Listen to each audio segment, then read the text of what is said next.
What up, YouTube? Asian Persuasion here, and I'm here with my boy Slim. And today we're here with Top 64 Duelist, my friend Miles Valentino. What's up, Johnny? What's yeah, up, you Sam? already know.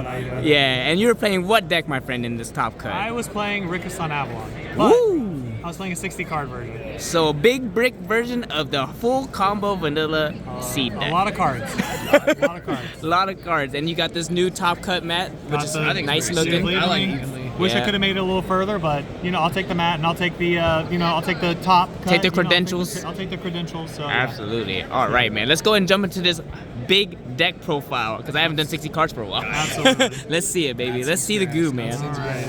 Here we go. The most powerful vanilla in the game. No Garnet is. Powerful vanilla in the game. Not a Garnet.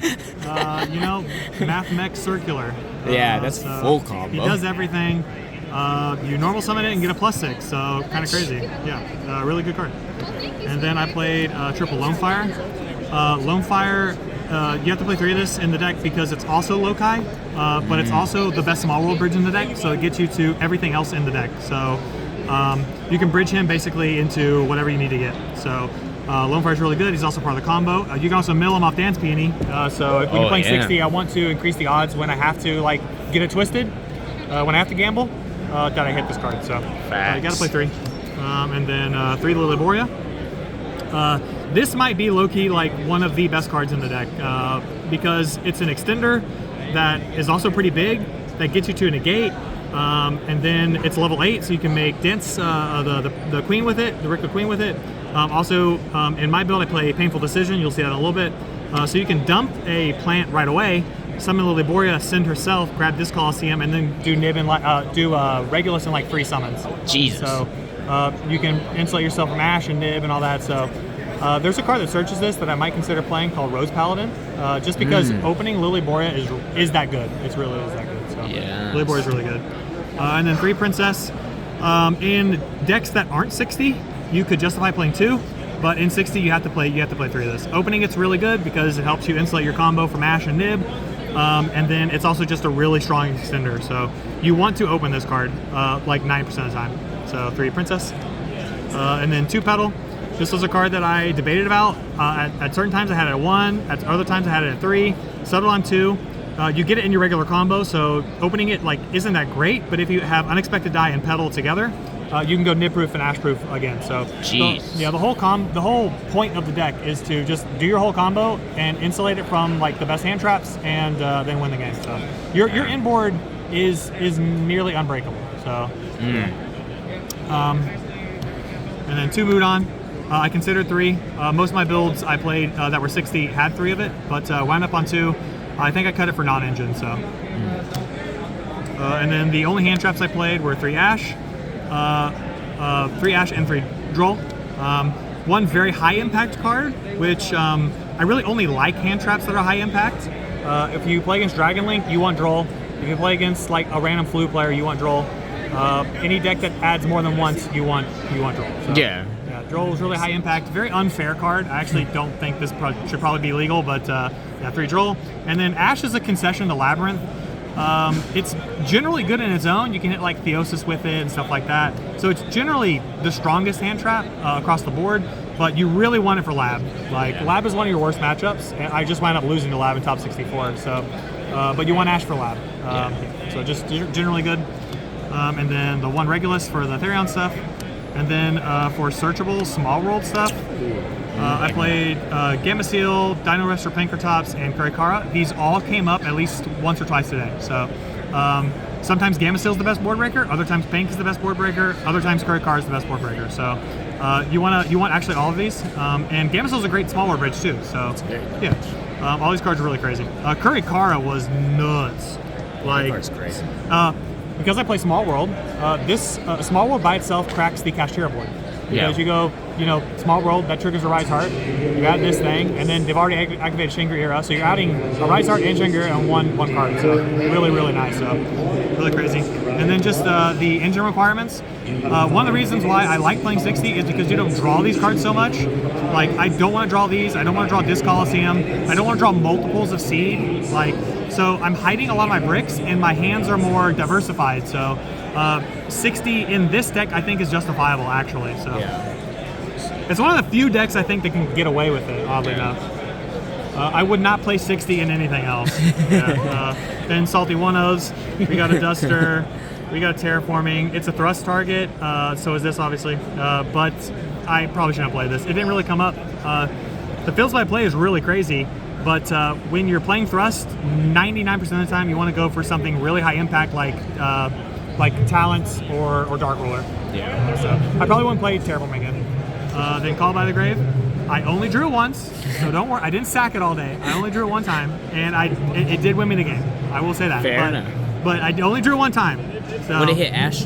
Huh? Hit Ash? Hit Ash. Okay, fair enough. I was like, Ash on unexpected die, probably. Deserved. Deserved. Deserved win. And then the other card you don't want to draw, so hiding this in the deck is really nice. And then 2 Painful Decision. It's just another copy of Lokai that makes your Lilyboria way, way, way better. So Painful Decision is really good.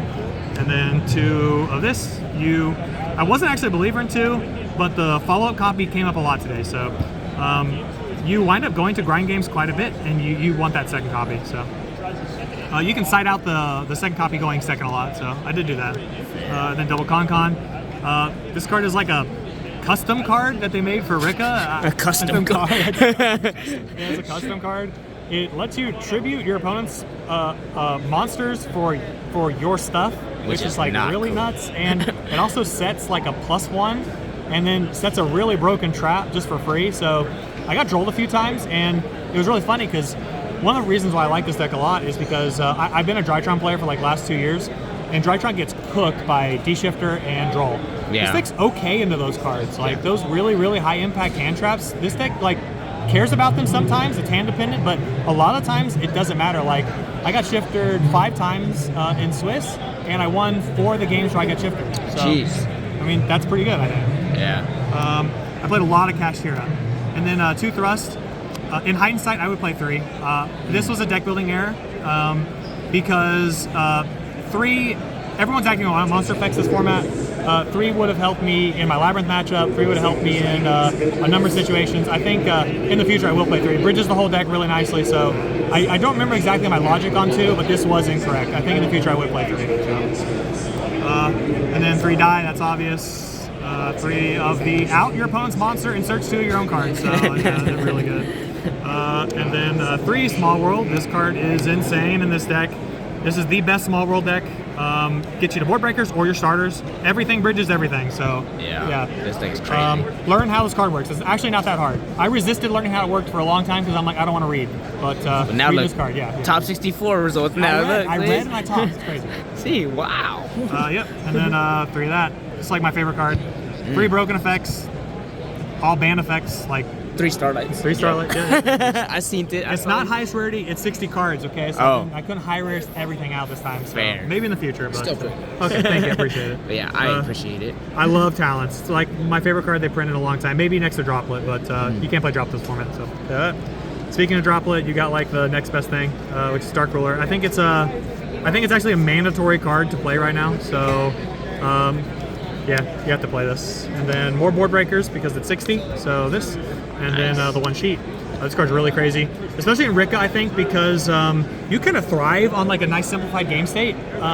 Like you are a build-a-board deck, but if you get hand trapped a lot of times and you can't build your full combo and you just get to kind of like a half combo, those simplified game states are good for you because you tribute off your opponent's monsters and then that puts them so far behind in terms of card advantage. And so evenly like accomplishes that really well. So like there were lots of games where like evenly pedal would win, you know, like evenly pedal and then just do it like a basic combo.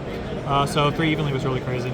Nice. Yep. And Good then, old 60. Do you want extra or side? You can do whatever first. Okay, we'll do extra then. So extra, played 1 Queen. She's awesome, really, really good. 1 Hyperatron. One negative part about 60 is in the 40 to 45 card builds that most people play, you usually get a spell trap. You usually get a spell negate under Hyperatron, but in my build, it's really hard to get that extra spell negate. So 90% of the time, I'm ending on just a monster negate on Hyperatron. So that was one bad thing because you have to basically open one of the parts of the engine that you're missing. One of the spells that you would have searched, you want to open one, so you can put the spell under Hyperatron, but it was really hard for me to put the spell on Hyperatron. So Yeah. that is one negative about the 60. Double Strina. Wish I could play 3, but you can't play 3. It actually like randomly would come up every once in a while. And then Bengal Lancer, Melius. Everyone plays the same extra deck in this deck. 2 Jasmine. This card is ban worthy. It's crazy. Yeah, nuts. What is it? Halka Fibrax for plants. Yeah, now once per turn though. That's Yeah. shit crazy. Dance Peony. Look, we were getting it twisted all day. We were gambling all day. Okay. Sylvans for days. Yeah, Let's gamble. Let's do we were this. gambling, okay. She's really cool, actually.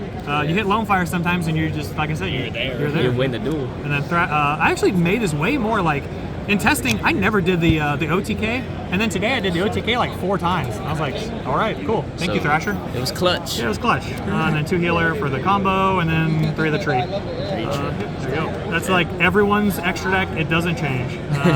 And then let's see. Let's do monsters first. So we did Bell. Once again, this is a concession to Labyrinth.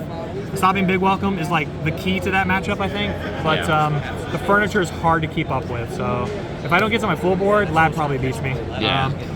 But you can insulate part of it and maybe play and win some games where you open like Bell, Ash, or like other side deck cards, or evenly, or Duster or something. So it was good. It's a concession to Lab. And then I played these 2 cards, Search Out the Floodgates, and then the card that destroys Runic. Yeah, can't do nothing. Can't do nothing with Rose Whip. So you usually in on just Regulus and Rose Whip, and then they just cannot play. So they're really crazy.